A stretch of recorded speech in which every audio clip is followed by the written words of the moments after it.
Bismillahirrahmanirrahim. Assalamualaikum warahmatullahi ta'ala wabarakatuh. Alhamdulillahirrabbilalamin. Wassalatu wassalamu ala ashrafil anbiya'i wal mursalin Sayyidina Muhammadin wa ala alihi wa sahbihi ajma'in.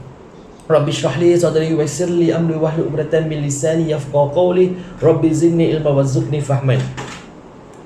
Alhamdulillah, para pendengar sekalian, insya-Allah pada hari Jumaat ini saya akan mengongsikan intisari khutbah yang telah dilakarkan oleh pejabat mufti yang bertajuk sifat mahmudah musabarah, iaitu sifat yang terpuji adalah kesabaran. Jadi saya mulakan dengan firman Allah Subhanahu wa taala dalam surah Ali Imran ayat 200, pada auzubillahi minasyaitonir rajim. Ya ayyuhallazina amanu sabiru wassabiru warabitu wattaqullaha la'allakum tuflihun. Sadaqallahul azim. Yang bermaksud, wahai orang-orang yang beriman, bersabarlah kamu dan kuatkanlah kesabaran kamu, dan bersedialah dan bertakwalah kamu kepada Allah supaya kamu berjaya. Dalam kitab tafsir Mafatih Al-Ghaib oleh Imam Razi berkata bahawa sabar dan terus bersabar adalah perkara yang perlu dilaksanakan oleh semua manusia untuk dirinya ataupun untuk orang yang berada di sekelilingnya. Jadi para pendengar sekalian, kita tidak nafikan bahawa setiap daripada kita ni mempunyai kemampuan dan kesabaran yang berbeza dalam menguruskan tanggungjawab seharian kita. Jadi ada daripada kita ni yang perlu menjaga ibu ayahnya, ataupun kita panggil caretaker lah, kebajikan orang tuanya di rumahnya.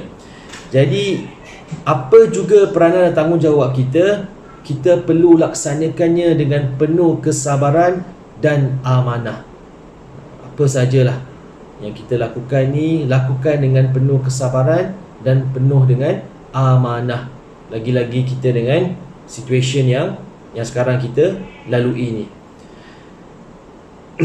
Jadi jika ada di antara adik-beradik kita yang memikul tanggungjawab untuk menjaga ibu ayah di rumahnya, maka yang lain pula perlu menyumbang dalam menjaga kebajikan ibu ayah mereka. Jadi sumbangan ini tidak terhad kepada hanya wang sahaja, malah dia boleh menziarahi, boleh call, ataupun boleh teman ibu ayahnya berjumpa dengan doktor.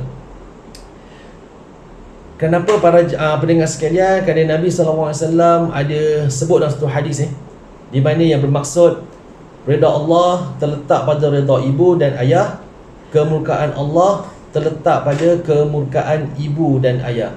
Jadi insya-Allah bila kita ikhlaskan diri menjaga kebajikan ibu ayah kita, pasti ibu ayah kita turut mendoakan kesejahteraan kita.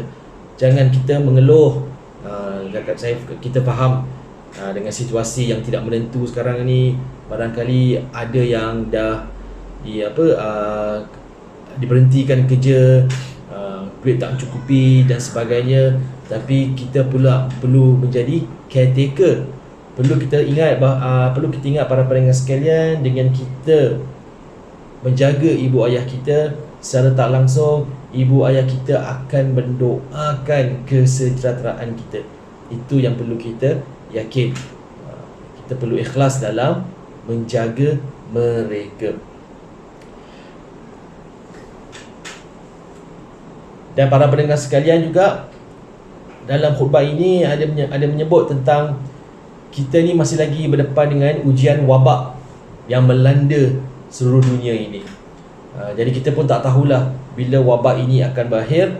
Tapi sebagai seorang mukmin, kita terus berdoa kepada Allah Subhanahu wa taala dan sentiasa bersabar dengan ujian ini. Jadi setiap daripada kita ni tidak terkecuali kena tempiasnya lah. Malah ada yang kehilangan jiwa dan sebagainya, kehilangan pekerjaan, ada yang dari sudut kewangannya, ada pula yang dalam menjaga keselamatan orang di sekelilingnya, pengorbanan yang mereka lakukan ataupun sebagainya. Jadi untuk itu penting bagi kita untuk saling bantu membantu. Kita jangan, orang kata tu, jangan cuci tangan lah. Yang di luar sana bertungkus lumus dan kita pula macam apa, ambil-ambil lewa je. Kita pun perlu untuk bertungkus lumus untuk membendung wabak ini dan sebagainya. Dan bagi kita yang sedang bertugas dan belajar di rumah, kadang apa office dah tutup, sebahagian office dah tutup, sekolah pun dah tutup 1 bulan, dan kita perlu ada kefahaman di sini. Kadang-kadang tak biasa kerja di rumah, ataupun ibu ayah yang tak biasa maksudnya hantar anak ke sekolah tapi tak biasa mendidik anak sebagainya. Ini adalah satu amanah yang perlu kita laksanakan, tanggungjawab kita. Kita just tak boleh nak apa, lepas tangan je lah. Maknanya anak-anak di rumah, yang suami ke apa yang duduk rumah, kita nak perlu menolong, membantu. Bukan kita terus tolak tanggungjawab ini kepada isteri kita ataupun sebagainya lah. Sama-sama kita membantu dalam situasi sebegini. Dan setiap daripada kita perlu menyesuaikan diri dengan keadaan ini agar sebarang perasaan negatif itu dapat dijauhi. Sifat sabar kita, sifat melaksanakan tanggungjawab kita dengan penuh amanah dan keikhlasan, kita perlu latih diri kita, perlu adjust diri kita, atau kita adapt lah dengan keadaan ini. Ini dah bukan masanya untuk kita orang kata berintih ke, ataupun apa saja yang ketidakpuasan hati dalam diri kita, kita pun nak lash out, tak perlu. Okay? Kita perlu adjust dengan keadaan yang sekarang ini. Kenapa? Kerana pengorbanan kita ini bukan suatu perkara yang sia-sia, saudaraku. Apa yang kita lakukan ini tidak sia-sia. Kita yakin insya-Allah akan diberi ganjaran dan pahala sebaik-baiknya. Tapi perlu sekali kita ikhlas dalam melaksanakan amanah dan tanggungjawab ini. Nabi SAW juga ada bersabda yang bermaksud, tidaklah seorang hamba yang menghadapi musibah taun lalu dia terus menetap di negaranya dengan penuh kesabaran dalam keadaan dia tahu bahawa dia tidak akan ditimpa dengan musibah kecuali dengan ketetapan Allah, melainkan akan tertulis baginya pahala seperti pahala orang yang mati syahid. Kita faham tentang hadis ini adalah seorang hamba yang menghadapi musibah tahun ini, dia terus menetap di negaranya. Dia tak perlulah nak keluar ke negerinya dan sebagainya. Dan duduk di negara kita dengan penuh kesabaran dalam keadaan dia tahu bahawa dia tidak akan ditimpa dengan musibah kecuali atas ketetapan Allah Subhanahu wa taala.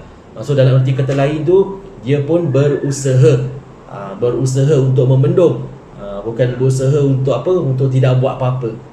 Duduk rumah goyang kaki, maksud saya duduk rumah kaki tu, ataupun tidak contribute lah, tidak contribute dalam membendung wabak ini dan sebagainya.